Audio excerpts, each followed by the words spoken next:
కేసీఆర్ ఇప్పుడు నిజానికి farm house వేదికగా ఏం జరుగుతుంది? ఇది చాలా ఇంట్రెస్టింగ్. ఓన్లీ పార్టీ మారుతున్న నాయకులను బుజ్జగించే ప్రయత్నం చేస్తున్నారా? పార్టీలో కొనసాగండి, భవిష్యత్తులో మంచి అవకాశాలు ఉంటాయని చెబుతూ ఉన్నారు. ఆ మేరకే లీకేజీలు వస్తున్నాయి, వాటి ఆధారంగానే మనకు వార్తలు కనిపిస్తున్నాయి. కానీ అంతిమంగా ఫామ్ హౌస్లో ఏం జరుగుతుంది చెప్తాను. ముందుగా ఈ వార్త చూద్దాం.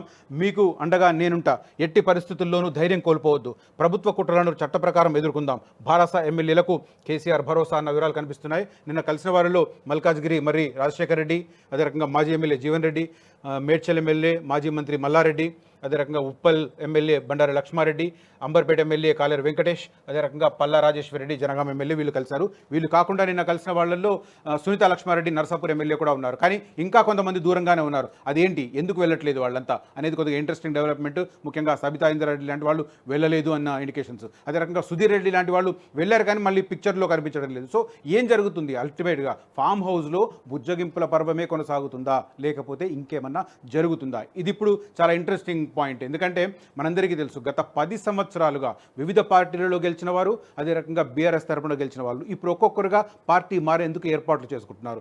ఏంది అంటే అంతిమంగా నియోజకవర్గం అభివృద్ధి అని పైకి చెప్తారు, కానీ బట్ అల్టిమేట్గా జరిగేది ఏంటి? వాళ్ళకు సంబంధించిన వ్యక్తిగత ప్రయోజనాలే ఫస్ట్ ప్రియారిటీ. సెకండ్ ప్రియారిటీ నియోజకవర్గానికి సంబంధించిన అభివృద్ధి పనులు. థర్డ్ ప్రియారిటీ వారికి సంబంధించి అనుచరులు ఎవరైతే ఉంటారో ఆ అనుచర గణానికి కొంత అవకాశాలు కల్పించడం. ఇది ఓవరాల్గా జరిగేది. అంతిమంగా ప్రజల కోసం పార్టీ మారడం అనేది మనం కొట్టిపారాల్సిన విషయం. ప్రజల కోసం మారే ప్రసక్తి ఏ నాయకునికి లేదు. వాళ్ళ వ్యక్తిగత ప్రయోజనాలు, కొంతవరకు అనుయాయుల ఫాలోవర్స్ ప్రయోజనాలు, కొంతవరకు నియోజకవర్గం ప్రయోజనాలు ఉంటాయి తప్ప ప్రజల కోసం పార్టీ మారే నాయకుడు ఎవ్వరూ లేరు. ఈ నేపథ్యంలో ఇప్పుడు మరి పదవుల కోసం వాళ్ళు వెళ్తారు ఖచ్చితంగా. 2014లో కానీ 2018లో కానీ టీడీపీ తరపున, బీజేపీ కాంగ్రెస్ పార్టీ తరపున గెలిచిన వారు బీఆర్ఎస్ పార్టీలో చేరారు. ఆ గెలిచిన సందర్భంగా, ఆ చేరిన సందర్భంగా కేసీఆర్ నుంచి ఎలాంటి ప్రయోజనాలను పొందారా, పొందలేదా? ఖచ్చితంగా పొందారు అన్న అభిప్రాయమే ఎక్కువ మందికి వినిపిస్తుంది. ఎందుకంటే పొలిటికల్ ఇంట్రెస్ట్ లేకుండా ఎవరు పార్టీ మారరు. 2014లో టీడీపీ తరపున గెలిచిన వారు మొత్తం టీడీఎల్పీని బీఆర్ఎస్ ఎల్పీలో కలిపిన పరిస్థితి. 2018లో కాంగ్రెస్ పార్టీ తరపున గెలిచిన వారు 12 మంది కలిసి కాంగ్రెస్ పార్టీ ఎల్పీని బీఆర్ఎస్ ఎల్పీలో కలిపిన పరిస్థితి. ఈ రెండు ఎలాంటి ప్రయోజనాలు లేకుండా అయితే ఖచ్చితంగా కలవరనేది దాదాపు అందరిలో ఏకాభిప్రాయం ఉంటుంది. సో ఖచ్చితంగా ఆ రోజు ప్రయోజనాలు పొంది ఇవాళ మీరు పార్టీ మారితే నేను చూస్తూ ఊరుకుంటానా? ఈ రకంగా హెచ్చరికలు కూడా కేసీఆర్ జారీ చేసినట్టుగా తెలుస్తుంది. ఇప్పుడు 10 సంవత్సరాల పాటు పార్టీలో రకరకాల ప్రయోజనాలు, వ్యక్తిగత ప్రయోజనాలు, నియోజకవర్గానికి సంబంధించిన ప్రయోజనాలు, ఇలాంటి వారి ప్రయోజనాలన్నీ తీసుకొని ఇప్పుడు మీరు కాంగ్రెస్ పార్టీలోకి వెళితే ఆ ప్రయోజనాలను తెరమీదికి తీసుకురావడం ద్వారా మిమ్మల్ని ఏ రకంగా ఏం చేయాలో, ఏ రకంగా కార్నర్ చేయాలో అనే విషయంలో కూడా కేసీఆర్ వార్నింగ్ ఇచ్చినట్టుగా కూడా కొంత సమాచారం అందుతుంది. ఇన్నర్ ఇన్ఫర్మేషన్ ఈ రకంగా కూడా దొరుకుతుంది. అంటే పైకి బుజ్జగింపుల పర్వం, లోపల బెదిరింపుల పర్వం, ఈ రెండు కూడా కొనసాగుతున్నాయి.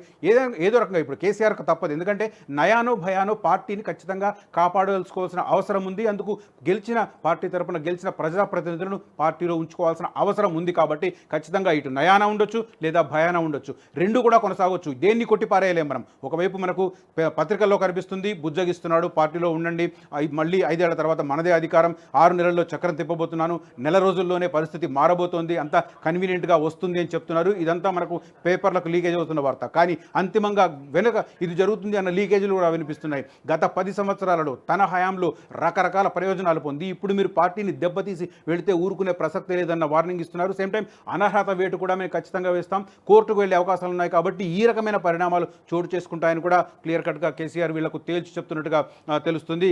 ప్రధానంగా ఫామ్ హౌస్లో జరుగుతున్న సీక్రెట్ వ్యవహారాలు ఇవి అని ఇప్పుడు జరుగుతున్న మనకు అంతిమంగా సీక్రెట్ వ్యవహారాలు అంటే ఇందులో తప్పు అని చెప్పడానికి ఏం లేదు. ఖచ్చితంగా పార్టీని కాపాడుకోవడానికి రాజకీయ చతురత కలిగిన కేసీఆర్ ఎలాంటి విధానాన్నైనా అవలంబిస్తారన్నది ఖచ్చితంగా మనకు తెలుసు.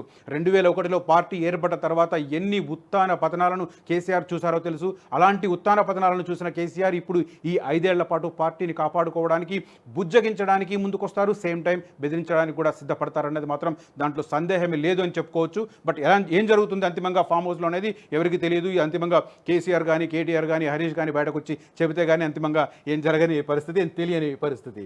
అసలైన తొలి వెలుగు. ఫాలో వాట్సాప్ @తొలి వెలుగు official.